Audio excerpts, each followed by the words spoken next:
어서 오십시오. 네, 안녕하십니까. 문 대통령의 8.15 광복절 기념식 축사 어떤 얘기가 나오는지 일본 언론들이 많은 관심 가졌죠. 네, 많은 관심 보였습니다. 반응이 어때요?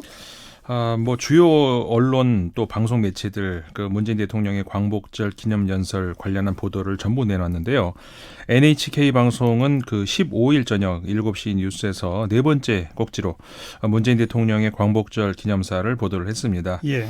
일본에 대한 비난의 톤을 억제하고 일본 정부에 대한 지나친 자극을 피한 형태로 양국 간 협의를 통한 외교적 해결을 서두르고 싶은 의도가 있는 것으로 보인다. 이렇게 보도를 했습니다. 예. 그리고 아사히 TV에서는 그 문재인 대통령의 연설이 끝난 바로 직후에 서울 특파원을 연결을 하기도 했는데 일본의 부당한 수출 규제에 대항해서 경제 대국의 길을 열겠다는 연설을 했다 이런 내용이 있고요. 예. 먼저 성장한 나라가 뒤에서 성장하는 나라의 사다리를 걷어차서는 안 된다고 말을 했다. 이렇게 문 대통령의 연설에서 그 무슨 내용이 나왔는지 전했는데 그 반복되는 표현이 흔들리지 않은 국가였다 이렇게 전했습니다. 그랬죠. 네, 그러면서 일본과의 대화와 협력 용의는 있다 이런 발언도 있었다고 전했습니다. 그러니까 경제 안보는 수호하고 하지만 대화의 문은 열겠다. 네. 이런 메시지다 이거죠. 네, 그렇게 이제 요약을 할 수가 있고요. TBS 방송에서는 서울에서 시민들의 그 반아베 시위 영상을 보여주면서 그 한 시민과의 인터뷰 내용을 전했는데 예. 아베 총리가 잘못했고 대한민국에 사과를 해야 된다.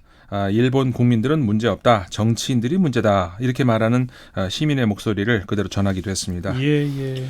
그 신문들도 대체적으로 유사했습니다. 그 15일자 요미우리 신문은 문재인 대통령이 광복절 기념식 연설에서 대화와 협력 자세를 보인 것은 더 이상의 대립을 피하고 싶다는 생각으로 보인다. 이렇게 얘기를 하면서 이게 미국을 의식한 것일 수도 있다. 이렇게 해석을 했습니다. 미국을 의식? 네. 한일 관계가 개선되면 좋겠다는 미국의 반응, 여기에 네. 대한 응답 거기에 이런 대한 거군요. 답이다. 네. 예. 그렇습니다. 그 아사히 신문도요. 역시 같은 날 보도에서 한국의 역대 대통령들은 광복절 경축사에서 역사 인식을 둘러싼 일본 정부의 대응을 그 비판적으로 이제 언급을 했었는데 이번 연설에서는 어느 때보다 일본 비판이 적었다 이런 평가를 내놨습니다. 예. 그리고 또 하나 특이한 점은 그 8.15의 의미에 대해서 일본 국민들을 향한 메시지도 있었다. 이렇게 아사히 신문이 해석을 했는데요. 예. 군국주의의 억압에서 벗어나고 침략 전쟁으로부터 해방이었다는 인식. 이것은 일본 국민에 대한 것이다. 이렇게 해석을 하면서 예. 이런 인식은 이번 문재인 대통령의 기념사에서 처음 나왔다. 이렇게 평가를 하기도 했습니다.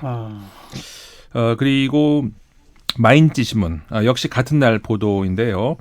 지난해에 그 평창 동계올림픽 그리고 내년에 여름 그 도쿄올림픽 네. 그다음에 22년도 그 베이징 올림픽 이런 것들을 문 대통령이 언급을 했다 하면서 동아시아 3국에서 연쇄적으로 올리는 그렇죠. 올림픽. 네. 그러면서 이제 이 세 나라의 우호와 협력을 말했다 이렇게 전했습니다. 네. 그리고 니케이 신문 하나 더 소개해드리면 문 대통령의 발언 중에서 자국의 우위를 무기로 사용하면은 자유무역 질서가 깨진다. 그리고 먼저 성장한 나라가 뒤따르는 나라의 사다리를 걷어차서는 안 된다. 이런 말을 이 부분을 전하기도 했습니다. 네. 대체로 대화를 통해 풀어보자라고 하는 또 네. 일본에 대한 강한 공격은 자제했다는 네. 그런 반응들이 그렇군요. 그렇죠. 그쪽에 주목을 했습니다. 그거는 우리 언론이나 일본 언론이나 다 비슷한 내용인데요. 네네. 혹시 일본 언론에서 그 한일 관계에 대해서 좀 주목되는 그런 보도 같은 것도 좀 없습니까? 워낙 많이 나오고 있습니다. 예. 근데 이제 일본의 그 지금까지 계속되고 있는 혐한 정서 있지 않습니까? 네네. 여기에 대한 비판의 글이 하나 나왔는데요. 예. 주목할 만한 내용이 있어서 소개를 해드리겠습니다. 어디죠? 일본의 마이니치 신문이 마이니치. 18일자 보도였습니다. 예. 거기 나온 기고문인데 일본 종합연구소라고 하는 이제 싱크탱크의 모타리 고스케 주석 연구원이 기고한 글입니다. 그 모타니 고스케 주석 연구원은 일본에서 아주 영향력 있는 경제 분석가죠. 그리고 베스트셀러이기도 한데 우리나라에도 그 숲에서 자본주의를 껴안다. 그리고 일본 디플레이션의 진실 이런 저서들이 번역돼 나와 있습니다. 예. 모타니 연구원은 10년 전에 자신이 했던 한 인터뷰로 글을 시작을 했는데요. 일본은 한국으로부터 1년에 2조 엔 가까운 경상수지 흑자를 벌었다. 이렇게 자신이 말한 데 대해서 댓글이 달렸다고 하는데 반일적인 발언이다. 이런 말이 달렸다고 합니다. 예. 그러니까 당시 이 모타니 연구원은 이게 무슨 소린지 생각을 해봤다고 하는데 예. 그러니까 한국이 일본에 도움이 되고 있다는 말인 결국 한국을 인정하는 말이고 이거는 일본 국익에 반하는 발상이라는 것이죠. 한마디로 말해서 이 타자에 대한 증오를 강요하는 발상이었다. 이런 겁니다. 예. 그러면서 10년이 지난 지금도 변한 게 없다는 것이 이 모타니 연구원의 진단입니다. 아니 뭐 무슨 대단한 평가가 있는 것도 아니고 일본이 한국으로부터 경산수지 흑자를 거둬들이고 있다라고 썼는데 네. 거기에 대해서도 반일적이라고 한다고요? 네, 그렇죠. 그게 근데 10년이 지났는데 여전하다? 여전하다. 똑같다는 겁니다. 예. 그러니까 10년이 지났는데 지금도 마찬가지 일본이 경상수지 흑자 규모가 여전히 2조 원이고. 비슷하죠. 그렇죠. 그리고 또 여러 매체를 통해서 한국을 경시하는 기사들도 흘러 넘치고 있다는 지적인 건데요. 그리고 내년 개최 예정인 도쿄올림픽과 관련해서도 지적을 하고 있는데 올림픽을 앞두고 관용에 대한 메시지를 이 세상에 전해야 될 판에 반대 현상들이 벌어지고 있다. 이렇게 개탄을 하고 있습니다. 예. 그러면서 이렇게 타자에 대해서 유화적인 태도를 취하면은 바로 반국가적이라고 공격을 하는 이런 반지성적인 태도가 일본에 만연하고 있다. 이런 지적을 하고 있습니다. 네. 그리고 이제 혐한을 외치는 사람들 뭐 극히 일부라고 물론 우리도 알고 있습니다만 그렇게 이제 모타니 연구원은 말을 하면서 하지만 그게 문제가 아니고 문제는 이들의 이들의 행위를 방관하고 묵인하는 사람들이 다수라는 것 이게 문제다 이렇게 지적을 하고 있습니다. 많은 분들이 그 지적하죠. 네. 일본 정치의 문제는 다수의 침묵이다. 네네. 그래서 일부 극단 세력이 지금의 일본을 만든다. 이런 그렇죠. 거 아닙니까? 그렇습니다. 그러니까 침묵하는 다수가 만들어내는 그런 애매한 자세. 이게 결국 극단적인 소수가 전체를 끌고 가는 그런 왜곡된 사회를 만들게 된다. 이런 이야기를 다시 한번 이제 일깨워 준 건데요. 예. 모타니 연구원은 지금 일본에서는 그런 애매한 방관자적인 입장들이 만연하다면서 그 대표적인 예를 하나 들고 있는데 이런 겁니다. 범죄 행위는 좋지 않지만 한국 편을 드는 듯한 전시를 일본에 열어서 그 폭력 행위를 초래하는 것은 좋지 않다. 그러니까 이게 애매한. 그러니까 무슨 얘기냐면 최근 일본에서 그 표현의 부자유전이라는 국제 예술제 기획전에서 우리 소녀상. 네 전시돼 있다가 갑자기 이렇게 가림막으로 가려진 일 있지 않습니까? 예, 그리고 취소됐잖아요. 그렇죠. 예. 근데 그거를 얘기를 하는 건데 다시 말해서 일본 사람들이 그러니까 괜히 시비거리를 만드느니 전시를 취소하는 게 낫다. 이런 일본의 그 여론을 꼬집어서 이제 얘기를 하고 있는 겁니다. 그러니까 이게 이제 그런 애매한 자세라는 것이죠. 이것과 함께 또 현재 일본 총리 관저와 경제 산업성이 주도하고 있는 대한국 무역 규제 이것도 일본 국민들의 경우에 그냥 속 시원하다. 이런 일시적인 스트레스 해소밖에 지나지 않을 뿐 일본 국익에는 전혀 도움이 되지 않는다. 이렇게 지적을 했습니다. 근데 바로 그런 주권자인 국민의 직무유기 네. 이걸 일본 지식인들이 지적하고 일본 정치권은 그런 국민들의 무관심, 방관을 이용한다. 그렇죠. 이 구도죠. 그렇습니다. 그 모타니 연구원이 한 가지 예를 더 들고 있는데요. 그러니까는 후쿠시마 원전 사고 영향에 대한 그 우려로 이제 도호쿠 지역 소산물에 대해서 한국이 수입을 금지 조치하지 않았습니까? 예. 여기에 대해서 WTO도 인정을 했는데 우리가 승소했죠. 그렇죠. 근데 일본 국민들은 이거를 순순히 받아들이지 않는다는 것이죠. 예. 지금 일본의 조치 역시 그러니까 한국인들이 수긍할 리가 없다는 거죠. 결국 강제징용공 문제에 대해서 한국 법원에 의해서 피고 입장인 일본 기업들만 어려운 입장에 처해지는 것이다. 이렇게 지적을 하고 있습니다. 네. 그리고 그 수출 규제 품목에 대해서 한국 기업들이 이제 지금 뭐 우리 알고 있는 것처럼 독자 기술 개발을 가속화하지 않습니까? 예. 결국 이렇게 되면은 일본의 독점적인 지위만 상실할 가능성도 있고 또 그 한국인들의 일본 관광 감소 역시 경우에 따라서는 이게 일본 관광을 한국인들이 하지 않는 게 이게 수천억 엔의 손해가 발생할 수도 있다 이렇게 네. 지적을 하고 있습니다. 네. 이 모타니 연구원 그러니까 일본 시민들이요 각성하라. 네. 시민이 자각해야 한다. 그렇죠. 그런 목소리네요. 그렇습니다. 근데 사실 이런 자세는 우리 한국인들도 좀 귀담아 들 필요도 있는 것 같습니다.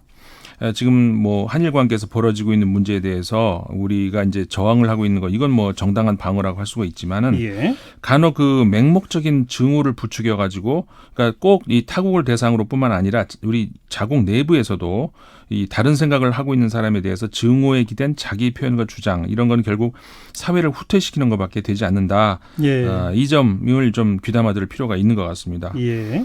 그 모타니 연구원은 이런 증오를 부추겨서 그 광고 수입을 올리는 인터넷 사이트, 그죠 뭐 잡지들 있겠지만은 이런 행위로 인해서 정상적인 교역과 교류를 지속하고 있는 기업들의 손해를 입히는 책임은 그 누구도 자각하지 않고 책임도 지지 않는다 이러면서 일본 국민들은 언제까지 국익 훼손을 마다하지 않고 공사를 구분하지 못하는 스트레스 해소에 치우치는 혐한 조장인들에게 아무것도 하지 않고 공감만 하고 있을 것인가 이렇게 글을 맺고 있습니다. 네. 국익 훼손을 마다하지 않고 공사를 구분하지 못하는 스트레스 해소에 치우치는 혐한 조장인들. 네. 이 표현 참 잘 썼네요. 네. 자, 그리고 북한의 이 미사일 발사가 계속 이어지고 있잖아요. 네네. 여기에 대한 국제 언론들의 반응은 어때요? 뭐 여러 몇 군데 매체에서 나왔습니다. 예. 그 17일 영국 가디언은 북한이 새 무기에 대한 시험 사격을 했다면서 이것은 더디게 진행되는 핵 협상 그리고 한미 군사 훈련과 관련해서 미국과 한국의 압박을 가하려는 시도로 보인다. 이렇게 내용을 전했습니다. 그리고 홍콩의 홍콩명보 역시 17일 보도에서 그 한미 연합 훈련에 대한 대응 차원이다. 이렇게 전했고요. 예. 그 프랑스의 르몽드 역시 여기는 18일자인데 18일자 분석 기사를 냈는데요.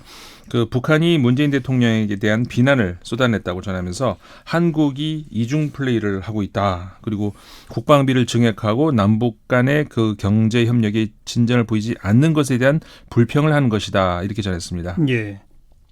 그런가 하면 일본의 지지통신 그 자민당의 니카이 간사장이 일본과 미국이 관망하는 사이에 북한은 차근차근 성능 실험을 통해서 미사일 완성도를 높이고 있다 이렇게 얘기를 했다면서 예. 미일 양국 정부의 대응에 문제를 제기했다 이런 내용을 전하게 됐습니다. 네.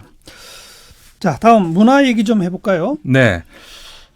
K-팝이라는 말, 뭐 이제는 뭐 전 세계 다 많이 사용되고 있는 그런 용어 아니겠습니까? 근데 이제 과연 K-팝이란 게 무엇인가? 이런 질문은 우리가 자주 안 해보는 질문이죠. 예. 최근 미국의 한 매체에 이 주제 기고문이 하나 있었는데요. 주로 아시아 외교 문제를 전문으로 하죠. 그 미국의 The Diplomat라고 하는 매체에 실린 글입니다. 그 시카고 대학에서 한국 관련 박사 과정에 있는 예나 깁슨이라는 연구원의 글인데요. 네. K-팝이 전 세계에 퍼지면서 이제는 아이돌이라고 불리는 젊은 가수들 중에서 이 한국인이 아닌 외국 출신 가수들을 심심치 않게 보게 되는데요. 그 글로벌화 되면서 이런 그 탈한국인 아이돌이 점점 많아지고 또 노래도 또 영어로 부르는 그런 예. 경우도 많아지면서 예. 그럼 과연 그리고 이들의 음악을 K-팝이라고 부를 수 있는가? 이 질문이 등장하기 시작했다는 겁니다. 외국인이 영어로 노래를 부르는데 하지만 기획회사는 한국이다. 네, 그렇죠. 이게 K-팝이냐 아니냐? 그렇죠. 이 문제에 대해서 앞으로 이제 우리도 한번 계속 그 생각을 해봐야 네. 될 그런 문제가 될 것 같은데요. 예. 근데 만약에 한 아이돌 그룹 전체가 외국인이라면은 그리고 그 작곡가, 프로듀서까지 만약에 이제 외국인이라면은 그것도 K-팝이라고 해야 될까? 그리고 이 자본까지 외국 자본이 들어간다면 그러면 그것도 K-팝이라고 해야 되느냐? 예. 그러니까 기획사만 한국 기획사만 이게 K-팝이 되는 것인가? 결국 굉장히 본질적인 문제라고 이제 그 생각해 볼 때가 된 것 같다는 거거든요. 네.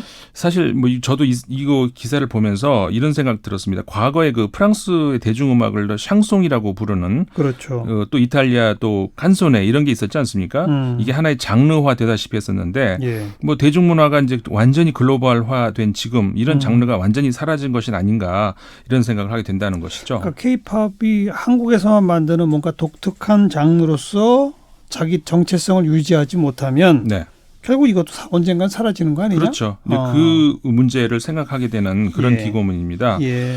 그 K-팝이 전 세계의 그 대중음악 세계에서 큰 영향력을 가지게 되면서 이제는 뭐 단지 음악적인 영역에서뿐만 아니라 그 한국 문화 전파의 천병 역할을 하고 있지 않습니까? 그럼요. 네. 근데 이 기고문에 따르면은 외국의 젊은이들을 비롯해서 그러니까는 이 한류 또 더 좁게는 K-팝 팬들이 기대하는 K-팝이라는 것은 이 한국 사람이 한국말로 노래하는 걸 진짜로 취급한다는 겁니다. 네. 그래서 실제로 그 외국의 음악 쇼 프로그램에서 이 K-팝을 찾을 때는 바로 이 한국 사람이 한국 노래 부르는 걸 찾는 경우가 많다는 거거든요. 네, 네. 그래서 이제 그 외국인들이 영어로 노래를 부르는 것이 일반적이 된다면은 이 K-팝에 대한 정체성이 새롭게 문제가 될 수 있다는 거죠. 그러니까 한국 문화를 좋아하는 세계 팬들을 생각하면 한국 사람이 한국말로 노래하는 게 K-팝의 미래고. 네. 근데 또 보편적 음악의 완성도로 음악 팬들한테 다가가기 위해서는 더 글로벌화된 K-팝이 답일 수도 있고. 그렇죠. 근데 더 글로벌화된 K-팝이라는 게 꼭 외국인이 영어로 부르는 것만은 아닐 수도 있고. 그렇죠. 꼭 그것만 아닐 수도 있죠. 그렇죠. 그러니까 이 문제를 한번 생각을 해보면 어떨까라는 이제 예. 그런 차원에서 한번 가져와 봤는데, 그래서 최근에는 글로컬이라는 말이 있죠. 글로벌과 로컬의 결합. 그렇죠. 이게 이제 문화 콘텐츠 분야에서 많이 사용되는 말인데, 가장 지역적인 것이 가장 세계적이다. 그렇죠. 그러니까는 보편적인 문화가 아니라 고유의 문화를 발전시키는 것이 지금 말씀하신 것처럼 글로벌 시대에 더 부합한다. 뭐 이런 거 아니겠습니까? 예. 그러니까 과거의 그 샹송, 깐손의 이런 사례에서도 볼 수 있듯이 그 고유 색깔을 잃어버리게 되면 결국 세계 시장에서 버림받고 결국 뭐 거대 시장을 가진 미국 음악만 남게 된다는 그 사실을 이제 다시 한번 좀 보여주는 건데. 예. 이 기고문의 필자인 예나 깁슨이 이제 그렇습니다. 과연 K-팝이 무엇인지 이 질문은 여전히 남아 있다 하면서 한국 엔터테인먼트 분야 종사자들은 앞으로 이 질문과 씨름을 해야 할 것이다. 이렇게 이야기를 하고 있습니다. 그렇죠. 나 오늘 여기까지입니다. 국제문제평론가 인문결연구소 임상훈 소장 고맙습니다. 네, 고맙습니다.